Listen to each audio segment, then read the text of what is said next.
to the relation between pressure of the gas and speed of its molecule. So इस video में हम लोग relation prove करेंगे between जो प्रेशर होता है गैस की वजह से, और वो गैस का जो प्रेशर होता है वो क्यों होता है, because of the speed of its molecule. So जैसे ही हमको पता है जो गैस हमारा एक मीडियम है, एक स्टेट ऑफ मैटर है, इस पर हमारे जो भी मॉलिक्यूल्स होते हैं वो काफ़ी स्पीड से इधर रैंडमली किसी भी डायरेक्शन पे मूव करते हैं.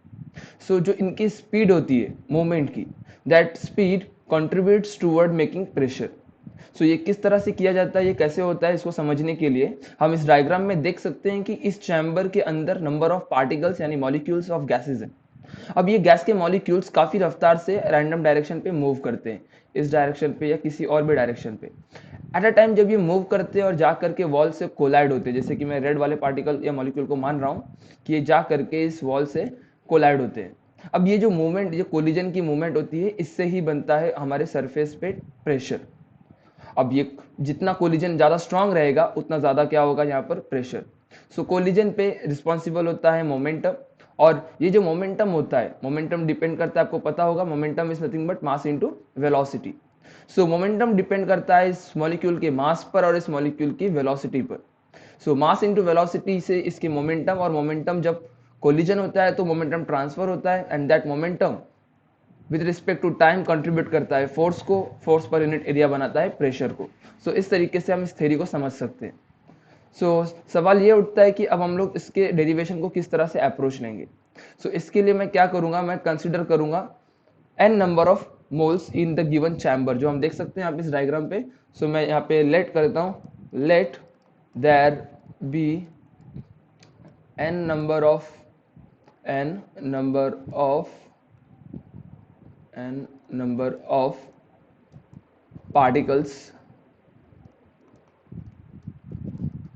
in a chamber, in a cubical box. ठीक है, in a cubical box. Chamber में क्यूबिकल ले रहा हूँ, क्यूबिकल बॉक्स. क्यूबिकल बोलने का मतलब है कि इसकी जो डायमेंशन है, इसकी जो लेंथ है, इसकी जो ब्रेथ है और इसकी जो हाइट है, वो तीनों भी एल है. एल बोलने का मतलब सेम है. सो नाउ अब इस बॉक्स के अंदर, इस क्यूबिकल बॉक्स के अंदर there are n number of particles. और ये जो पार्टिकल हैं इनकी जो स्पीड होती है, ये इस रिलेशन यानी इस डेरिवेशन के पॉइंट ऑफ व्यू से थोड़ा सा अलग है. मैं आपको फिर बता देता हूँ. ये जो पार्टिकल होते हैं इनकी स्पीड से जो मोमेंटम होता है वो ट्रांसफर करके प्रेशर को बनाता है. बट इनकी स्पीड, जो इनके अंदर जो स्पीड होती है, इस पार्टिकल की स्पीड होती है, वो डिपेंड करता है इनके अंदर की थर्मल एनर्जी यानी टेम्परेचर पर. कहने का मतलब ये है कि अगर इस मॉलिक्यूल यानी इस गैस का टेम्परेचर अगर ज़्यादा होगा तो इस मॉलिक्यूल की स्पीड भी होगी ज़्यादा. ऑन दैट बेसिस जो ज़्यादा कोलिजन भी ज़्यादा हाई रेट पे करेगा और मोमेंटम भी ज़्यादा रेट में ट्रांसफर करेगा, ऑन दैट बेसिस इस वॉल पर प्रेशर भी ज़्यादा बनेगा. हमको ये बात पता भी है कि जब कंटेनर के अंदर चैम्बर में गैस को हीट किया जाता है तो उसका प्रेशर राइज होता है. वो इस वजह से हो रहा है कि हीट करने से मॉलिक्यूल का टेम्परेचर राइज होते ही उसकी वेलोसिटी बढ़ती है, at the same time momentum transfer बढ़ जाता है एंड रिलेटिवली प्रेशर भी इंक्रीज हो जाता है. इस बात को समझते हुए हम यहाँ पर अभी के लिए हम कंसिडर करेंगे कि हमारा ये जो अभी का सेटअप है उस पर एक सर्टेन टेम्परेचर टी है और वो कांस्टेंट है. मैं यहाँ पर मेंशन कर देता हूँ कि let there be n number of particles in a cubical box, volume equals to L cube, maintain at temperature T, maintain at temperature T. ये यहाँ पर हम एजम्पशन ले रहे हैं कि इसका टेम्परेचर टी फिक्स है. अब इस टेम्परेचर पर करस्पॉन्डिंग प्रेशर क्या होगा, इसको हम फाइंड करने के लिए अप्रोच लेंगे. हमको एक बात पता है कि the gas molecules are in continuous random motion. Okay, during the random motion ये जो पार्टिकल्स होते हैं ये कोलिजन करते हैं विथ ईच अदर भी करते हैं, ये दोनों आपस में भी कोलाइड होते रहते हैं. एट द सेम टाइम ये कोलिजन होते रहता है वॉल के साथ. ठीक है, बट हम इस टाइप के कोलिजन यानी इंटरमॉलिक्यूलर कोलिजन को हम यहाँ पे निग्लेक्ट करेंगे और कोलिजन जो कंसिडर किया जाएगा वो सिर्फ विद रिस्पेक्ट टू वॉल होगा. मैं यहाँ पर एक पार्टिकल ले लेता हूँ, यहाँ पे मैं सिर्फ एक ही ले रहा हूँ जस्ट फॉर सिंप्लिसिटी. अब ये पार्टिकल जो हमारा है, खुद से हम एज्यूम कर रहे हैं कि यहाँ और कोई नहीं है, इसका मतलब यहाँ पर इंटरमॉलिक्यूलर कोलिजन नहीं होगा. और ये पार्टिकल नंबर 1 एज्यूम कर लेता हूँ मैं. अब ये पार्टिकल जैसे ही इस वॉल से कोलाइड करेगा, वॉल से कोलाइड करते हुए जो पार्टिकल जो हमारा सबसे पहले यहाँ पर है, तो इसका एक मास होगा और इसकी एक सर्टेन वेलोसिटी होगी.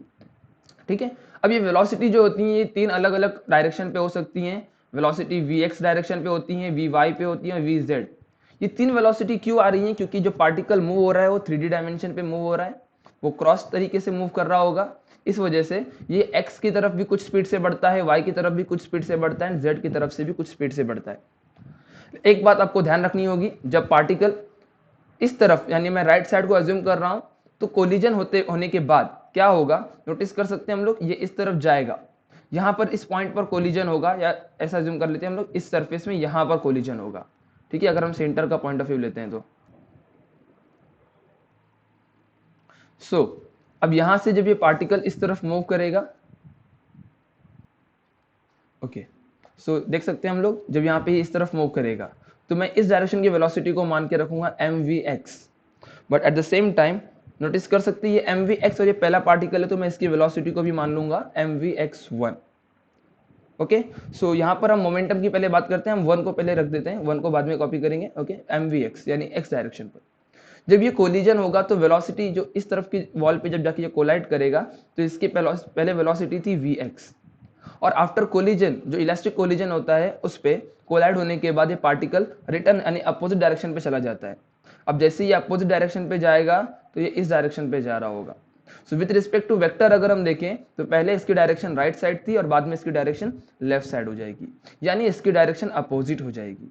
तो इसका मैग्नीट्यूड यानी इसकी डायरेक्शन अपोजिट होने की वजह से इसकी वेलोसिटी इस बार हम लेंगे -vx। इसका माइनस, जैसे vx वेलोसिटी और इस मास से बन रहा था momentum mvx, at the same time इसी तरीके से इस -vx वेलोसिटी और इसके ही मास की वजह से फाइनली बाद में जो मोमेंटम होगा वो होगा -mvx। ठीक है, ये उसका मोमेंटम बाद में हो जाएगा, पहले मोमेंटम mvx था, बाद में मोमेंटम -mvx, ये आफ्टर कोलिजन है। उसके पहले एक काम करते हैं हम लोग, यहाँ पे लिख देते हैं द टिपिकल पार्टिकल, जो हमारा मॉलिक्यूल है, पार्टिकल यानी मॉलिक्यूल। उसके रिलेटेड हम चाहेंगे मिनिमम कंटेंट को लिखना। ऑन दैट बेसिस हम लिखेंगे during collision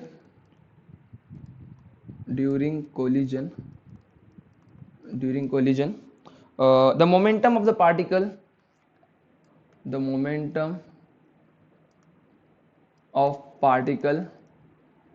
in x direction gets reversed, यानी अपोजिट डायरेक्शन पे हो जाता है वो, gets reversed, while in other direction it remains constant। ये हमारा यहाँ पर अजम्पशन है, ये हम जब अजम कर रहे हैं जब हम लोग इस वॉल पर कोलिजन की बात कर रहे हैं। अगर आप इस वॉल पे कोलिजन की बात करोगे तो यहाँ पे y डायरेक्शन से बदलेगा और x z पे कांस्टेंट रहेगा। सिमिलरली अगर इस प्लेन में आप बात करोगे तो यहाँ पे z डायरेक्शन में बदलेगा और x y के प्लेन में यानी x y के डायरेक्शन पे वो मोमेंटम कांस्टेंट रहेगा। इसको हम बाद में अकाउंट लेंगे, पहले हम ये कंसिडर कर रहे हैं। ओके, अब नोटिस कर सकते हैं यहाँ पे चेंज इन मोमेंटम क्या होगा, hence the change in momentum of the particle, hence the change in momentum of particle is equals to, पहले जो मोमेंटम था उसका क्या था, उसका चेंज इन मोमेंटम कैसे लेंगे हम, final momentum. Okay, final momentum minus initial momentum. On that basis final momentum कितना था, हम नोटिस कर पाए थे, वो -mvx था, mvx, और इनिशियली कितना था mvx। यहाँ पर मोमेंटम हो गया -2mvx। ड्यूरिंग कोलिजन, ये जो पार्टिकल है इसका जब कोलिजन होता है, ड्यूरिंग कोलिजन इसका मोमेंटम कितना बदलता है, -2mvx। और एक बात आपको ध्यान रखनी होगी, जितना मोमेंटम इसका चेंज हो रहा है, इसका मोमेंटम, इस मॉलिक्यूल का जितना मोमेंटम चेंज हो रहा है वो सारा मोमेंटम ट्रांसफर हो रहा है इस प्लेन वॉल को। ठीक है, हम यहाँ पे क्या लिख सकते हैं, यहाँ पे हम लिखेंगे the momentum transfer to the wall. Okay, the momentum transferred to the wall. देखो उसका अगर इक्वल एंड अपोजिट होता है, अगर ये -2mvx है तो ट्रांसफर्ड हुआ होगा 2 + 2mvx। ठीक है, अब बात करेंगे हम लोग rate of change of momentum. ये तो मोमेंटम इतना बदला और ये मोमेंटम टाइम के हिसाब से किस तरह बदल रहा है। सो न्यूटन्स के सेकंड लॉ के हिसाब से हम rate of change of momentum पता कर पाए तो हम पता कर पाएंगे कि इस वॉल पर कितना फोर्स एक्सर्ट हो रहा है। सो हम यहाँ पे पता करना चाहते हैं rate of change of momentum. So rate of change of momentum यानी क्या होगा, वो तो एक्चुअली फोर्स होगा, बट उसके लिए पहले हमको टाइम पता करना होगा। सो ये मोमेंटम कितने टाइम के अंदर बदलता है। बोलने का मतलब ये है कि जब ये पार्टिकल कोलाइड करता है तो इसका मोमेंटम बदलता है। फिर से ये पार्टिकल कब कोलाइड करेगा, यानी सेकेंड टाइम मोमेंटम कब आएगा, ट्रांसफर कब होगा। सो दो, इन शॉर्ट हमको यहाँ पे अकाउंट लेना होगा इस पॉइंट पर दो कोलिजन्स को। So rate of change of momentum पता करने के लिए हमें पहले टाइम पता करना होगा, और वो टाइम होगा time between two collision at the same point, यानी इसी पॉइंट पर दूसरा कोलिजन, यानी अभी कोलिजन जस्ट हुआ है, अब दूसरा कोलिजन कितने टाइम के बाद होगा। सो वो हम समझ सकते हैं कि अब ये पार्टिकल जो है यहाँ से कोलिजन होने के बाद ये लेफ्ट की तरफ मूव करेगा और वो डिस्टेंस कवर करेगा लेफ्ट। फिर वहां से आने के बाद ये फिर आकर के यहाँ पर कोलाइड होगा, यानी फिर से आएगा, यानी फिर से एल। सो इतना इसी पॉइंट पर आप उस पॉइंट पे फोकस नहीं करेंगे, अगर उस पॉइंट पे फोकस करेंगे तो एल, लेकिन यहाँ पर अगर हम इसी पॉइंट की वापस से बात करें तो पहले जाएगा वो एल डिस्टेंस को, एंड देन रिटर्न भी आएगा एल डिस्टेंस पर, यानी वो टोटल डिस्टेंस कवर करेगा 2l। टोटल डिस्टेंस कितना कवर करेगा, l, और यहाँ से वापस आने का l, यानी 2l। सो वो 2l डिस्टेंस कवर करेगा विद वेलोसिटी vx, उसकी वेलोसिटी है vx। सो हम समझ सकते हैं कि स्पीड जो होती है, speed is equals to distance upon time, then time is equals to distance upon speed. So हम यहाँ पर टाइम बिटवीन टू इंटरकोलिजन यहाँ पे हम लिख सकते हैं, ओके। सो हम यहाँ पे लिख सकते हैं the time between two collision, the time between to collisions which is nothing but del t will be equals to distance upon speed। But notice करते हैं हम डिस्टेंस हमारा क्या है, डिस्टेंस तो हमारा ट्वाइस ऑफ लेंथ कवर का distance करता है, और उसकी स्पीड थी vx। So time between two collision, ठीक है, यहाँ पर time between two collision is del t equals to 2l by vx। Then हम यहाँ पे लिख सकते हैं the average force exerted, the average force, so the average force exerted by molecule नंबर 1।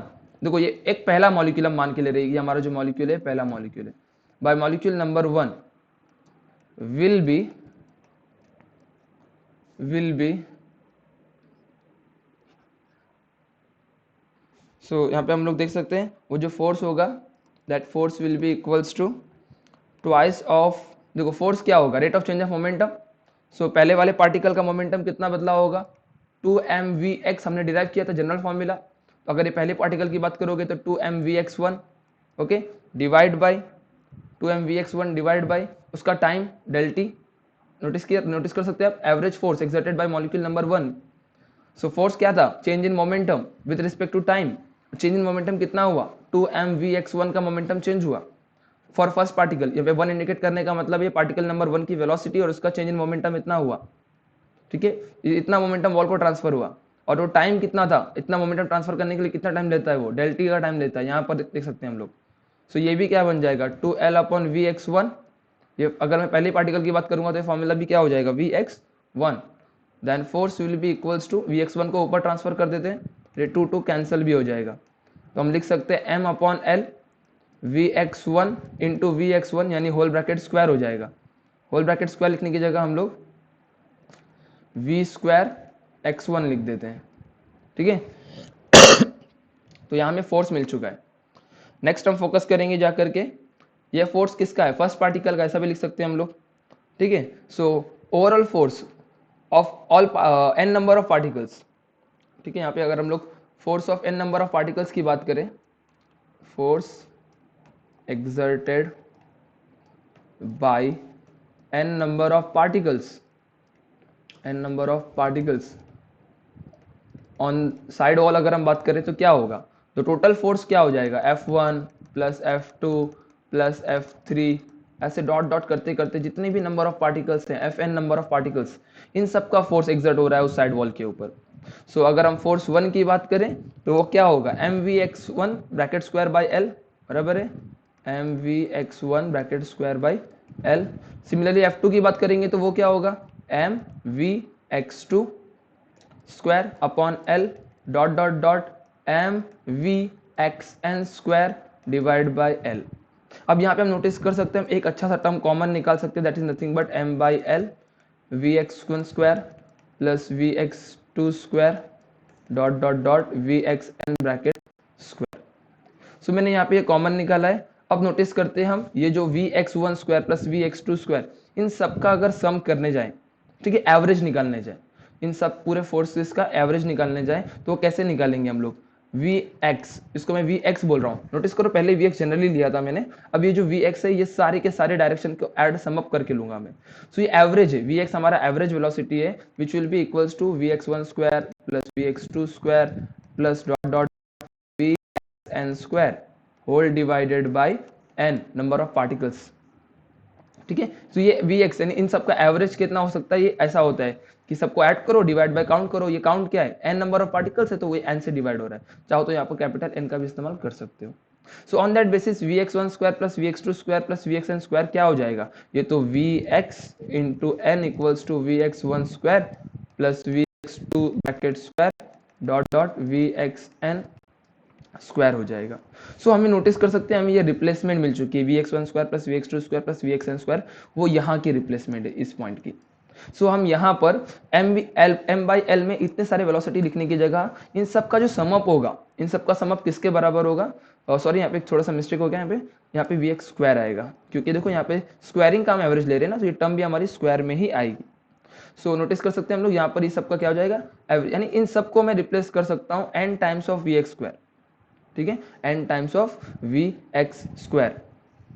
ठीक है, अब क्या करेंगे हम लोग, वी एक्स स्क्वायर तो हमें मिल चुका है, so force will be equals to, now अगर हम फोर्स की अब बात करें कितना है फोर्स, तो force will be equals to now M by L, okay, V X square N, देखो इन सबको रिप्लेस किससे कर सकते हैं हम लोग, V X square into N से रिप्लेस कर सकते हैं।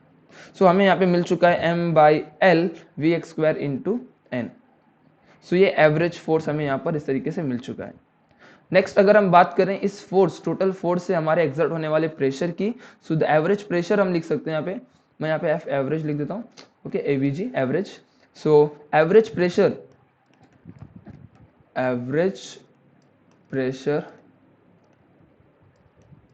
एक्सर्टेड ऑन वॉल, जो हमारी साइड की वॉल है उस पर, सो एवरेज प्रेशर हो जाएगा AVG equals to average force divided by area, then average force is m by l bracket vx square into n whole divided by a। Area क्या होगी, अगर हम बात करें उस डायमेंशन के शेप को जाके देखें तो हमें यहाँ पे दिख रहा है कि ये साइड की वॉल है वो, ओके, ये साइड की वॉल है। अब इस साइड में हम नोटिस कर सकते हैं कि ये वाली एरिया की बात चल रही है, इस वाले फोर्स, इस वाले प्लेन पे जितना फोर्स एक्सर्ट हो रहा है इसकी एरिया वो क्या होगी, L into L, L square हो जाएगी, L into L, L square, तो एरिया है हमारी यहाँ पर एल स्क्वायर। अब नोटिस कर सकते हैं अब हमें मिलेगा M V X square into N whole divided by L cube, क्योंकि एल जब नीचे आ जाएगा तो हो जाएगा एल क्यूब। सो ये मिल चुका है average pressure, P average is nothing but M V X square into N upon L cube, okay. But एक प्रॉब्लम थोड़ी सी और भी आती है हमारी कि अभी हमने यहाँ पे जो अकाउंट लिया है वो कि सिर्फ वेलोसिटी इन एक्स डायरेक्शन है, but there is velocity in other direction too, यानी हमारे पास और भी वेलोसिटीज हैं, वी वाई डायरेक्शन पर भी वेलोसिटी होती है, वी जेड डायरेक्शन पर भी वेलोसिटी होती है। सो हमको उस वेलोसिटी को अकाउंट पे लेना होगा, ठीक है। और यहाँ पर मैं एक काम करता हूँ, थोड़ा सा एक चेंजेस और कर देता हूँ, P A V G equals to M V X square into N. आप नोटिस कर सकते हैं ये एल क्यूब है, then L cube is nothing but volume. L cube जो होता है वो क्या था, हमने नोटिस किया था ना, हमारा शेप जो क्यूबॉइड था, तो लेंथ ब्रेथ और इंटू हाइट, यानी एल क्यूब जो क्या है असल में वॉल्यूम, ठीक है। और इस वजह से पी एवरेज इक्वल्स टू हमें मिल रहा है M V X square into N upon V, V यहाँ पर वॉल्यूम है, ये वी एक्स यहाँ पे वेलोसिटी है। सो वेर जो हम नोटिस कर पा रहे हैं वी एक्स जो एवरेज वेलोसिटी है possible in X direction, similarly there is a velocity in Y direction and velocity in Z direction. So by symmetry हम एक चीज समझ पे आएंगे, बाय सिमेट्री हमको एक चीज समझ में आ रही, क्योंकि हमने जो शेप एज्यूम किया था वो परफेक्ट क्यूबॉइडल था, सॉरी हाँ क्यूबॉइड था हमारा परफेक्ट। सो इस वजह से जितनी वेलोसिटी वी एक्स की डायरेक्शन पे होगी, सेम वेलोसिटी वी वाई के डायरेक्शन पे होगी, सेम वेलोसिटी वी जेड की डायरेक्शन पे होगी। लेकिन अगर इन सब वेलोसिटी को ऐड करेंगे v इक्वल्स टू क्या मिलेगा, वी स्क्वायर, यानी टोटल वेलोसिटी की बात कर रहा हूँ मैं। एक काम करते हैं, इसको समझने के लिए पहले ऐसे हम लिखते हैं, एक्स डायरेक्शन पे जो वेलोसिटी होगी, वाई डायरेक्शन पे भी कुछ वेलोसिटी होगी एंड जेड डायरेक्शन पे भी कुछ वेलोसिटी होगी। सो टोटल वेलोसिटी जो एवरेज निकाली जाएगी इन सब का स्क्वायर और सम। सो यहाँ पे हमें मिल जाएगा v। ये थोड़ा सा वेक्टर फॉर्मेट से इसका सॉल्यूशन आ रहा है। यहाँ पे मैं बताने की कोशिश कर रहा हूँ कि ये जो टोटल वेलोसिटी v होगी वो इन तीनों कंपोनेंट डायरेक्शन यानी x, y एंड z पे डिपेंड कर रही होगी। सो एक्स वाई जेड की जो वेलोसिटी v यहाँ पर ओवर एंड ऑल वेलोसिटी है, यहाँ पर टोटल वेलोसिटी है जो इनकॉर्पोरेट करती है x डायरेक्शन की वेलोसिटी, y डायरेक्शन की वेलोसिटी एंड z डायरेक्शन की वेलोसिटी। वो हम इस तरीके से लिख सकते हैं, दैट इस टोटल वेलोसिटी या एवरेज वेलोसिटी हम लिख सकते हैं यहाँ पर velocity in x direction square plus velocity in y direction square plus velocity in z direction square. So ये हो जाएगी उसकी वेलोसिटी। और एक बात सिमेट्री के हिसाब से हम समझ सकते हैं, that is V X is equals to V Y equals to V Z.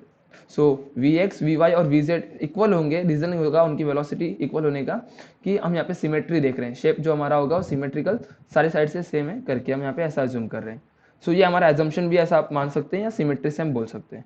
सो अगर V X, V Y, V Z equal हैं तो उनके स्क्वायर भी आपस में क्या होंगे, इक्वल होंगे। ऑन दैट बेसिस हम V square is equals to लिख सकते हैं, नोटिस करो यहाँ पर V X square, V Y square and V Z square, हम तीनों को एक ही टर्म से रिप्लेस कर सकते हैं, V X square, V Y को भी V X square and V Z को भी V X, then V square equals to 3 times of.